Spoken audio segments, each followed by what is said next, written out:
నమస్తే. నేను మీ కృష్ణవేణి తమ్మినేని. ఈరోజు చేయబోయే రెసిపీ వచ్చేసి గోంగూర చట్నీ అండి.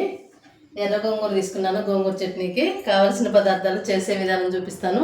మనకి పెళ్ళిళ్ళలో పెడతారు కదా, ఆ స్టైల్లో చేసి చూపిస్తానండి. చాలా బాగుంటుంది, సూపర్గా. చేసే విధానం చూపిస్తాను, ఓకేనా? ముందుగా అయితే స్టవ్ వెలిగించుకుందామండి. స్టవ్ వెలిగించుకొని ఎండుమిర్చి వేయించుకోవాలి. ఈ స్టవ్ కూడా వెలిగించుకుందాం.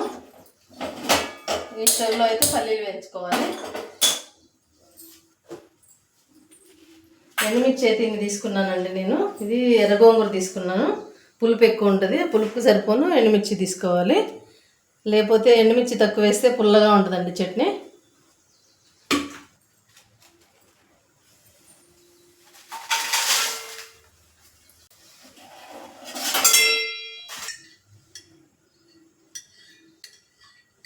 ఆయిల్ వేసుకుందామండి. ఒక 2 స్పూన్లు వేస్తున్నాను ఆయిల్. మిరపకాయలు వేగటానికి సరిపోని వేసుకోవాలి. ఈ పేనం మీద అయితే పల్లీలు వేయించుకుందాం. ఇప్పుడు ఒక పిరికడు పల్లీలు వేసుకుంటున్నాను. పల్లీలు మంచి దోరగా వేయించుకోవాలండి.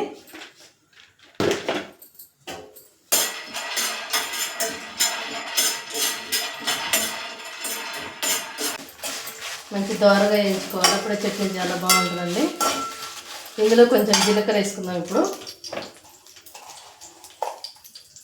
టేస్ట్కి సరిపోయిన జీలకర్ర వేసుకుంటున్నాను.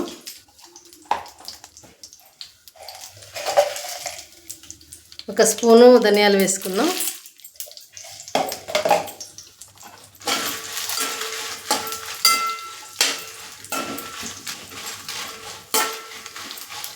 పల్లీలు కూడా మంచిగా వేయించుకోవాలండి. సిమ్లో పెట్టి మంచిగా వేయించుకుంటే టేస్ట్ బాగుంటుంది.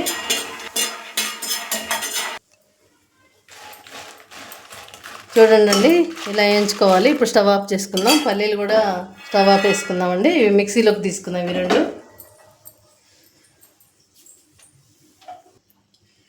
ఇప్పుడు మిర్చి అయితే మిక్సీలో వేసేసుకుందామండి. పల్లీలు వేరుగా వేసుకోవాలి, మిర్చి వేరు వేసుకోవాలి, లేకపోతే పల్లీలు మెత్తగా అవ్వండి.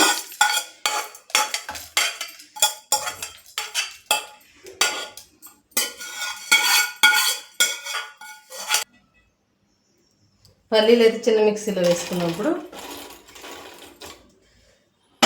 ఇవైతే చల్లారుతాయండి. ఇవి పక్కన పెట్టేసుకొని గోంగూర వేయించుకుందాం. ఇప్పుడు ఇదే పెన్లో 2 మళ్ళీ స్పూన్లు ఆయిల్ వేసుకొని గోంగూర వేయించుకుందామండి.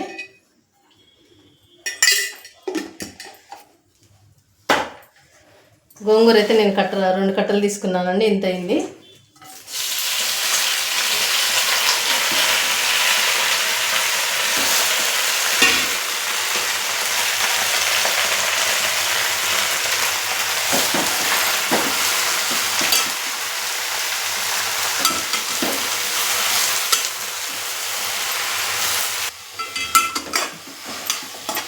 ఇప్పుడు కొంచెం వాటర్ వేసుకుందామండి. మంచిగా ఉడికిద్ది. కొంచెం ఆయిల్ వేసాం కదా, కొంచెం వాటర్ వేసుకుందాం.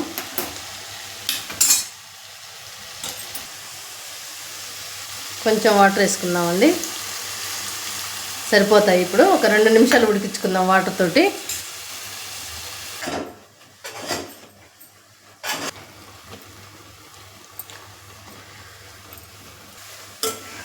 చూడండి, ఉడికినట్టు. ఇప్పుడు గోంగూర ఇది ఆపేసుకొని ఎండుమిర్చి మిక్సీ పట్టుకుందామండి. మిర్చిని అయితే మిక్సీ పట్టుకుందాం.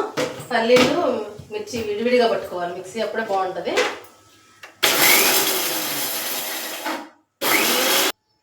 పల్లీలు అయితే మిక్సీ పట్టుకుందామండి.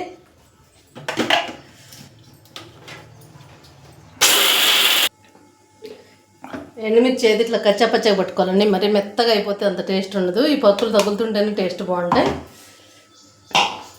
పల్లీలు అయితే మెత్తగా పౌడర్ పట్టుకోవాలి. ఇప్పుడు పల్లి పౌడర్ ఎండుమిర్చిలో వేసుకుందాం. నేను విడివిడిగా ఎందుకు పట్టానంటే ఇది మెత్తగా కాదండి కలిపి పడితే, అందుకే విడివిడిగా పట్టుకున్నాను. చాలా బాగుంటుందండి. ఒకసారి తప్పకుండా ఇలా ట్రై చేయండి పల్లీలు వేసి. ఇప్పుడు గోంగూర కూడా వేసుకుందాం.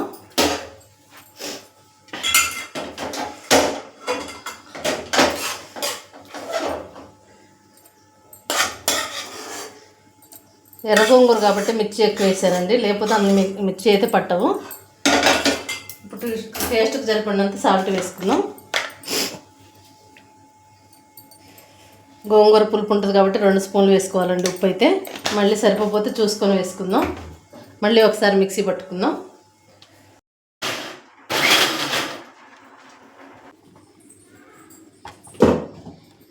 ఓకే అండి, ఒకసారి చూడండి. మనకి రోటి పచ్చడిలాగానే వస్తుందండి. మరి మెత్తగా అయిపోకుండా పలసిచ్చుకుంటూ పట్టుకున్నట్టయితే ఇట్లా మంచిగా ఉంటుందండి. ఒకేసారి డైరెక్ట్ తిప్పైతే గుజ్జులాగా అయిపోయింది. ఇప్పుడు దీని అయితే తాలింపు వేసుకుందామండి. ఇప్పుడు ఒక పావు ఆయిల్ వేసుకుందామండి. తాలింపు పెట్టుకుందాం. మన ఇష్టం అండి, తాలింపు చేసుకుంటూ చేసుకోవచ్చు, లేకపోతే లేదు, ఎవరి ఇష్టం వాళ్ళది. నేనైతే తాలింపు చేస్తాను. 2 ఎండుమిర్చి, కొద్దిగా కరివేపాకు, కొద్దిగా జీలకర్ర, కొంచెం ఆవాలండి, ఒక చిటికెడు మెంతి పొడి, కొంచెం ఇంగువ వేసుకుందాం తాలింపుకి. చూపిస్తాను ఇప్పుడు. ఫస్ట్ ఎండుమిర్చి వేసుకుందాం. కొద్దిగా ఆవాలు వేసుకుందాం. కొద్దిగా జీలకర్ర వేసుకుందాం.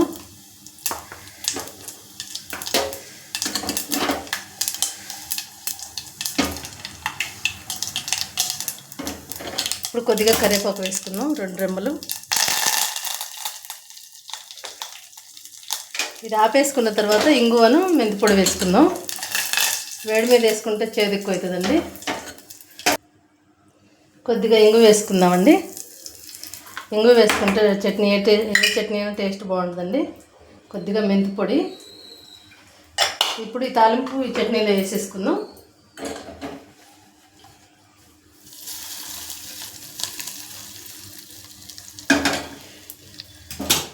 ఓకే అండి, ఇది టేస్ట్ చూసి ఎలా వచ్చిందో చెప్తాను.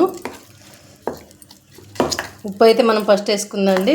తినేటప్పుడు ఒకసారి టేస్ట్ చూసి ఉప్పు సరిపోయిందా లేదని కలుపుకున్న తర్వాత మళ్ళీ రైస్లో పెట్టుకొని చూపిస్తాను. అన్నంలో అయితే టేస్ట్ చూసి చెప్తానండి ఎలా వచ్చిందో. వేడివాడి అన్నం గోంగూర చట్నీ చాలా బాగుంటుందండి. నేను చూపించిన విధంగా ఒకసారి తప్పకుండా ట్రై చేయండి. ఎలా వచ్చిందో కామెంట్స్లో చెప్పండి.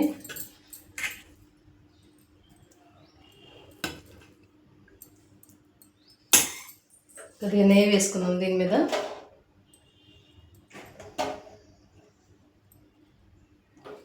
పల్లీలు వేసాం కదండి, చాలా సూపర్గా ఉంటుంది.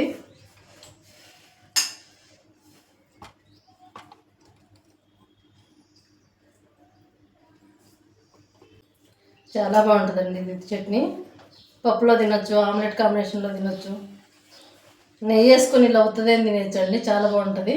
మన ఇష్టం, ఏదైనా కావాలనుకుంటే కాంబినేషన్ పెట్టుకోవచ్చు. చూసారా,